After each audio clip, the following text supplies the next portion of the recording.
કર્ણાવતી નામના નગરનો રાજા કર્ણદેવ ખૂબ જ અહંકારી અને વિલાસી હતો. તેના અભિમાન અને ભોગવિલાસનો કોઈ પાર નહોતો. તેને કમલાવતી નામની એક ગુણવાન અને ચારિત્ર્યશીલ પત્ની હતી. તે જેટલી આસ્તિક હતી તેટલો જ કર્ણદેવ નાસ્તિક હતો. રાણી કમલાવતી કર્ણદેવને ઘણીવાર સમજાવતી કે અભિમાન સારી વસ્તુ નથી. માણસે ધર્મ કાર્યમાં પણ ધ્યાન આપવું જોઈએ. સુખ અને વૈભવ તો આજે છે અને કાલે નથી. પરંતુ રાજા તો રાણીની આ સલાહ માનવાને બદલે ઉલટો વધુને વધુ બગડવા લાગ્યો. તે સુરા અને સુંદરીના મદ અને કેફમાં મસ્ત રહેવા લાગ્યો. એક દિવસ નિરાશ રાણી મહેલના ઝરૂખામાં ઊભી હતી. ત્યારે તેને થોડે દૂર નદી કિનારે કેટલીક સ્ત્રીઓને ભેગી મળી કંઈક વ્રત કરતી જોઈ. તેને દાસીને બોલાવી એ સ્ત્રીઓ શું કરતી હતી તે જાણી લાવવા મોકલી.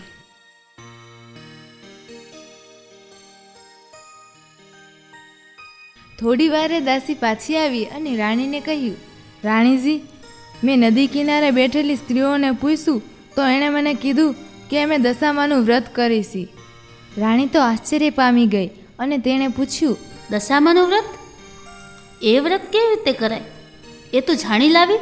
હા, એમણે કીધું કે સૂતરના 10 તાંતરા લઈ તેને કંકુથી રંગીશી અને તેની 10 ગાંઠો વાળીને દશામા માતાની મૂર્તિ બનાવી તેની પૂજા કરીશી. આ સાંભળીને રાણીને પણ દશામાનું વ્રત કરવાનું મન થયું. તેણે રાજાને આ વાત કરી. રાજાએ હાસ્ય ઉડાવતા કહ્યું, રાણી, આ વ્રત બધું ધતિંગ કહેવાય. આપને શેની ખોટ કે આપણે વ્રતથી પૂરું કરવું પડે? આપણી પાસે તો બધું જ છે, ધન, દોલત, કીર્તિ, સુખ, સાહેબી ને સંતતિ. તો પછી તારે આ વ્રત કરવાની કઈ જરૂર? આમ રાજાએ રાણીને દશામાનું વ્રત કરવાની સ્પષ્ટ ના પાડી દીધી. રાણી ઉદાસ થઈને ત્યાંથી જતી રહી.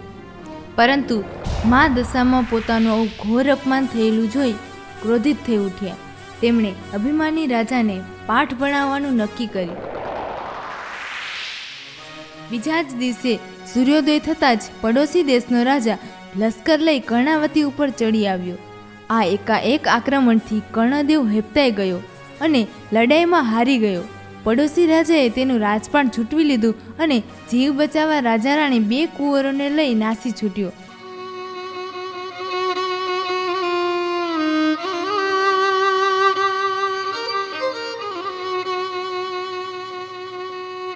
રસ્તામાં રાણીએ કહ્યું, તમે મને દશામાનું વ્રત કરવાની મનાઈ કરેલી, એટલે માં દશામાનો કોપ તમારી પર ઉતર્યો છે. રાજાએ આ સાંભળી રાણીને મારી. આમ ભૂખ, તરસ, થાક અને ત્રાસ વેઠતા વેઠતા રાજા અને રાણી બંને કુંવરોને લઈ એક વાડીમાં પહોંચ્યા. ત્યાં થાક ઉતારવા બેઠા ત્યાં તો એકાએક વાડીના બધા ફૂલઝાડ કરમાઈ ગયા. રાજા રાણી અને બંને કુંવરો આ જોઈ ગભરાઈ ગયા. ત્યાં જ વાડીનો માલિક આવી ચડ્યો. તેણે પણ આ દ્રશ્ય જોયું અને વિચારવા લાગ્યો કે માનો ન માનો જરૂર આ લોકો અકર્મી લાગે છે. નહીતર હરીભરી લીલોતરી આ રીતે ક્ષણભરમાં સુખુભમ ન થઈ જાય. કોણ છો તમે? ક્યાંથી આવ્યા છો? જેથી તમારો પગ પડતા જ મારી લીલીછમ વાડી બળીને ખાખ થઈ ગઈ. નક્કી તમે કોઈ અકર્મી લાગો છો. નીકળો, મારી વાડીમાંથી અત્યારે જ બહાર નીકળો. રાજા રાણીને ત્યાંથી ધક્કા મારીને કાઢી મૂક્યા. રાજા રાણી અને બંને કુંવરો નિરાશ વધને ત્યાંથી આગળ ચાલવા લાગ્યા. થોડે દૂર ગયા પછી એક વાવ આવી. વાવ જોઈ બધાને પાણી પીવાનું મન થયું. કુંવરો તો ઝડપથી ચાલતા ચાલતા વાવના પગથિયાં ઉતરવા લાગ્યા. પરંતુ વાવમાં ગયા તો બંને કુંવરો અદૃશ્ય થઈ ગયા. રાજા અને રાણી પર જાણે દુઃખનો પહાડ તૂટી પડ્યો. આ દ્રશ્ય જોઈ રાજા અને રાણી રડવા લાગ્યા. રાજાને હવે મનોમન પછતાવો થવા લાગ્યો કે જરૂર દશામાના ક્રોધનો જ તે શિકાર બન્યો છે. પહેલાં રાજ ગયું અને હવે બંને કુંવરો. રાજાએ રાણીને કહ્યું, રાણી, રડીશ નહીં. જેને કુંવરો આપ્યા હતા એને જ પાછા લઈ લીધા.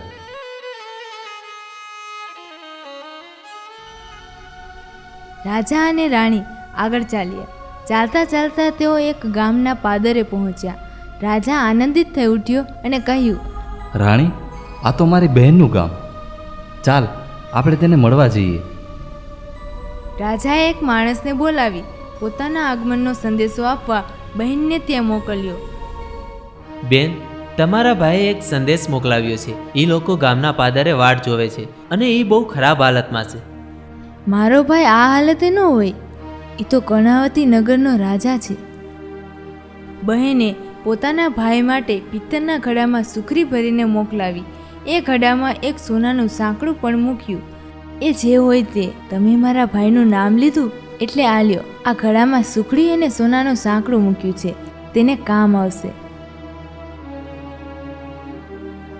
રાજાએ ઘડામાં જોયું તો સુખડીની જગ્યાએ કોલસા અને સાંકડાની જગ્યાએ ફૂફાડા મારતો કાળો તળો નાગ હતો.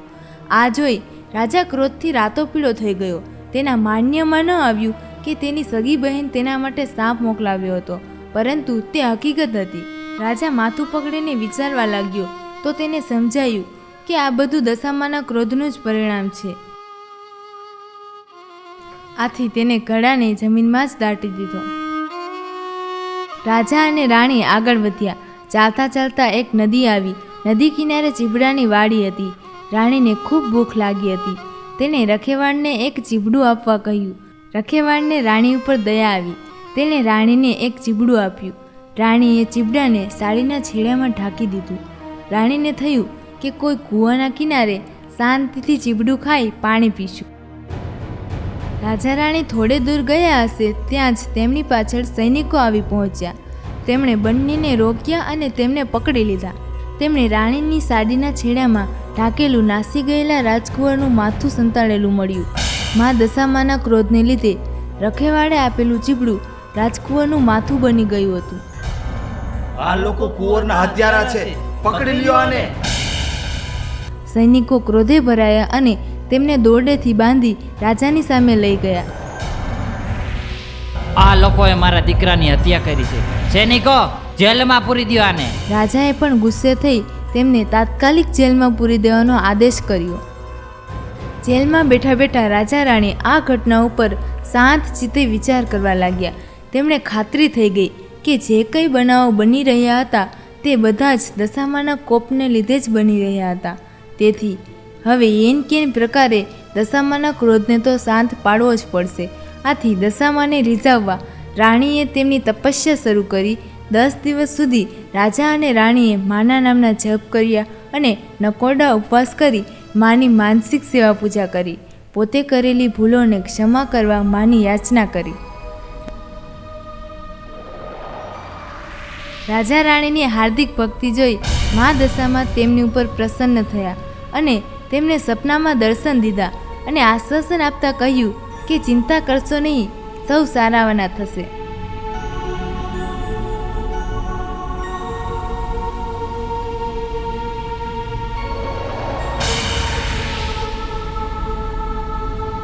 બીજા જ દિવસે શત્રુ રાજાને સ્વપ્નમાં આવી મા દશામાએ કહ્યું, હે રાજન, તે નિર્દોષ પતિ પત્નીને વગર વિચારીએ જેલમાં પૂર્યા છે. તેથી કાલે જ સવારે તું એમને છોડી મૂકજે, નહીતર તારો સર્વનાશ થશે.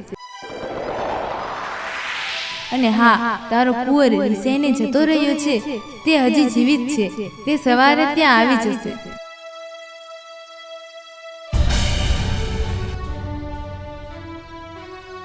સવારે કુંવર જીવિત પાછો આવી જતા શત્રુ રાજાએ રાજા રાણીને જેલમાંથી છોડી મૂક્યા.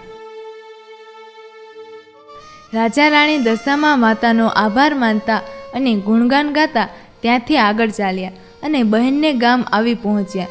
રાજાને પેલો જમીનમાં દાટેલો ઘડો યાદ આવ્યો.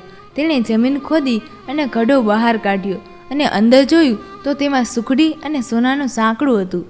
બહેનને પણ ભાઈના આગમનની ખબર પડી તો ભાઈ ભાભીને લેવા સામે આવી. થોડા દિવસ પોતાને ત્યાં રાખી બહેને બંનેની આગતા સ્વાગત કરી. પછી રાજા અને રાણીએ બહેનની વિદાય લીધી અને આગળ ચાલ્યા.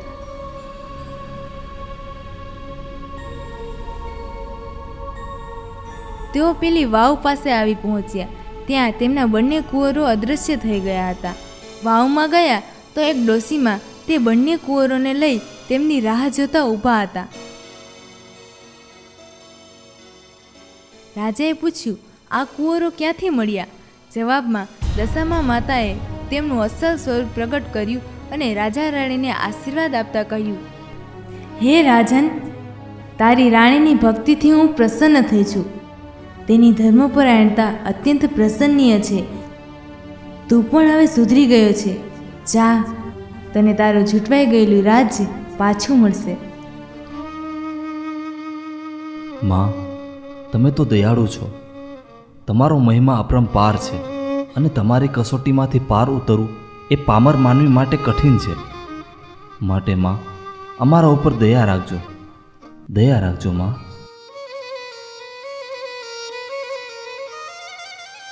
દશામાએ કહ્યું, હે રાજન, જે કોઈ દશામાનું વ્રત રાખશે તે મારી અમી દૃષ્ટિને પાત્ર થશે, અને જે કાંઈ પણ મારું અપમાન કરશે તે મારા ક્રોધનો ભોગ બનશે.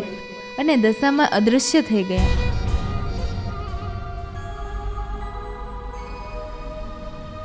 પછી રાજાએ પ્રજાનો સાથ લઈ શત્રુ રાજા સાથે લડાઈ કરી અને પોતાનું રાજ્ય પાછું મેળવ્યું. રાજાએ નિષ્ઠાથી મા દશામાનું મંદિર બંધાવ્યું અને પ્રજામાં તેમનો મહિમા વધાર્યો. માના પ્રતાપથી તેઓ સુખ શાંતિથી જીવન પસાર કરવા લાગ્યા. જય દશામાં, જય દશામાં. જેવા રાજા રાણીને ફળ્યા તેવા સર્વને ફળજો. વ્રત કરનાર, વાર્તા લખનાર, વાર્તા વાંચનાર સર્વની દશા સુધારજો. સુખ સંપત્તિ અને સંતતિ આપજો. શ્રદ્ધા અને વિશ્વાસ અને સનિષ્ઠા પ્રદાન કરજો. જય દશામાં.